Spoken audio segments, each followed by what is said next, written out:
का आयोजन किया जिसमें वो अपनी पसंद का वर चुन सकती थी। इस फैसले से संयोगिता भी बहुत प्रसन्न थी और वो जयचंद की चाल से अनजान थी। जयचंद ने देश के सभी छोटे बड़े राजाओं को आमंत्रण भेजा सिवाय पृथ्वीराज के, मगर उसका इससे भी पेट ना भरा। इसलिए उसने पृथ्वीराज की एक मूर्ति बनवाई और उसे द्वारपाल बनाकर विवाह मंडप के प्रवेश द्वार पर रख दिया। जब समय हुआ तब संयोगिता जयमाल लेकर आई और बिना किसी राजा के गले में डाले उसने वो जयमाल पृथ्वीराज की मूर्ति के गले में डाल दिया।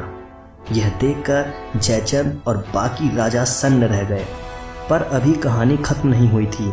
अगले ही पल मूर्ति के पीछे से पृथ्वीराज निकले और उन्होंने संयोगिता का हाथ थामा और उसे अपने घोड़े में बिठाकर ले उड़े। जब तक जयचंद और अन्य राजा कुछ कर पाते तब तक वह बहुत दूर निकल चुके थे और शीघ्र ही अपने सैनिकों के साथ वो दिल्ली पहुंच गए। इस बीच अफगानिस्तान का शासक मोहम्मद शहाबुद्दीन गौरी भारत की तरफ बढ़ रहा था और उसने पश्चिमी पंजाब में राज कर रहे महमूद गजनवी के वंशजों को हराकर वहां कब्जा कर लिया था और अपनी सेना लेकर भटिंडा तक आ पहुंचा। पर यहाँ से तो पृथ्वीराज की सीमा आरंभ होती थी और पृथ्वी को हराना इतना आसान नहीं था। मगर अपनी जीत के घमंड में गौरी ने भटिंडा के किले पर आक्रमण कर दिया और उस पर कब्जा कर लिया। यह समाचार जैसे ही पृथ्वीराज को मिला वो भटिंडा के लिए निकल पड़े और गौरी से जा भिड़े।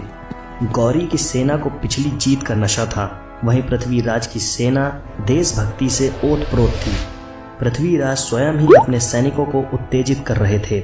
पृथ्वी ने गौरी के कई सैनिकों को अकेले ही मार डाला। यह देख उनकी सेना में उत्साह भर गया था। उन्होंने गौरी की सेना पर 3 तरफा हमला किया। इतने कठिन मुकाबले की गौरी को उम्मीद न थी। इस युद्ध में गौरी अधमरा हो गया और उसके सैनिक उसे लेकर भाग खड़े हुए। इस युद्ध में पृथ्वीराज ने लगभग 7 करोड़ रुपए की संपदा अर्जित की, जिसे उन्होंने अपने सैनिकों में बांट दिया। लोगों का कहना है कि पृथ्वीराज ने 18 युद्धों में से गौरी को 17 बार हराया था। अपनी पुत्री संयोगिता के अपहरण के बाद जयचंद के मन में पृथ्वी के लिए कटुता बढ़ती चली गई और उसने पृथ्वीराज को अपना दुश्मन बना लिया। जब उसे महमूद गौरी और पृथ्वीराज के युद्ध के बारे में पता चला तो वह गौरी से जा मिला और दोनों ने मिलकर 2 साल बाद सन 1192 में फिर पृथ्वीराज को युद्ध के लिए ललकारा।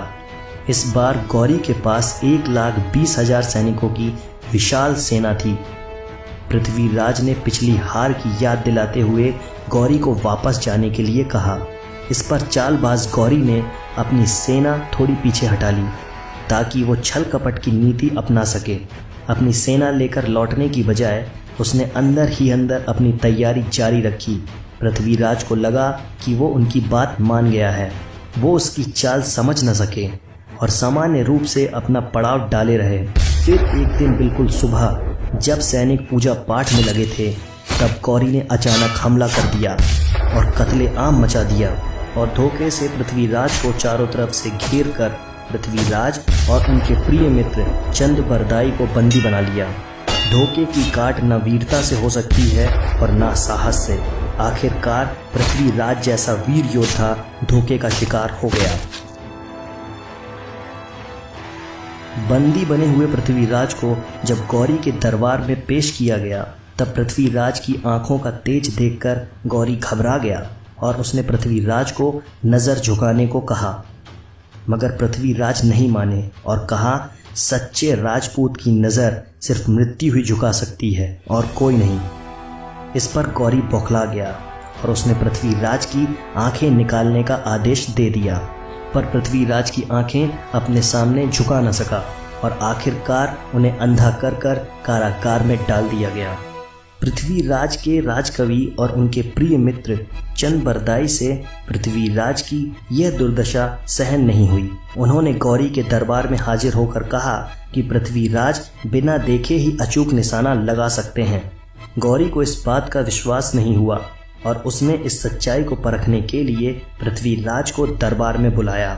एक धनुष और एक बाण पृथ्वीराज के हाथ में थमा दिया गया। उनसे कहा गया कि वो अपने धनुष का कमाल दिखाएं। पृथ्वीराज ने कहा कि मैं एक राजा हूँ, मैं किसी अन्य का आदेश नहीं मानूंगा। मैं तो तभी बाण चलाऊंगा जब स्वयं सुल्तान मुझे आदेश देंगे। गौरी ने उन्हें बाण चलाने का आदेश दिया। गौरी की आवाज़ सुनकर पृथ्वीराज को गौरी की दिशा का अंदाजा लग गया। तभी चंद्रबरदाई ने एक दोहा पढ़ा, 4 बांस 24 गज, अंगुर अष्ट प्रमाण, ता ऊपर सुल्तान है, मत चूके चौहान। इस दोहे में गौरी की दूरी बताई गई थी। अब पृथ्वीराज के पास गौरी की दिशा और दूरी दोनों थी। गौरी की स्थिति का पूरा पता मिलते ही पृथ्वीराज ने शब्द भेदी बाण चला दिया, जो सीधा जाकर गौरी के गले में लगा और गौरी वहीं चल बसा। इसके पश्चात अपनी दुर्गति से बचने के लिए चंद्रबरदाई और पृथ्वीराज ने एक दूसरे को छुरा मारकर अपनी जीवन की लीला समाप्त कर ली। कहते हैं चंद्रबरदाई और पृथ्वीराज का जन्म भी एक साथ हुआ था और मरण भी एक साथ हुआ। यह हमारे इतिहास का सबसे बड़ा इत्तेफाक है। इस खबर को सुनते ही संयोगिता ने भी अपने प्राण त्याग दिए और इस तरह एक वीर योद्धा इतिहास के पन्नों में अपनी ना मिटने वाली छाप छोड़कर चला गया। आज के वीडियो में बस इतना ही। आप पृथ्वीराज के बारे में क्या सोचते हैं हमें कमेंट में ज़रूर बताएं और हाँ, हमें ये भी बताएं कि आप किस योद्धा की जीवनी जानना चाहते हैं। अगर आपको ये वीडियो पसंद आया हो तो लाइक करें।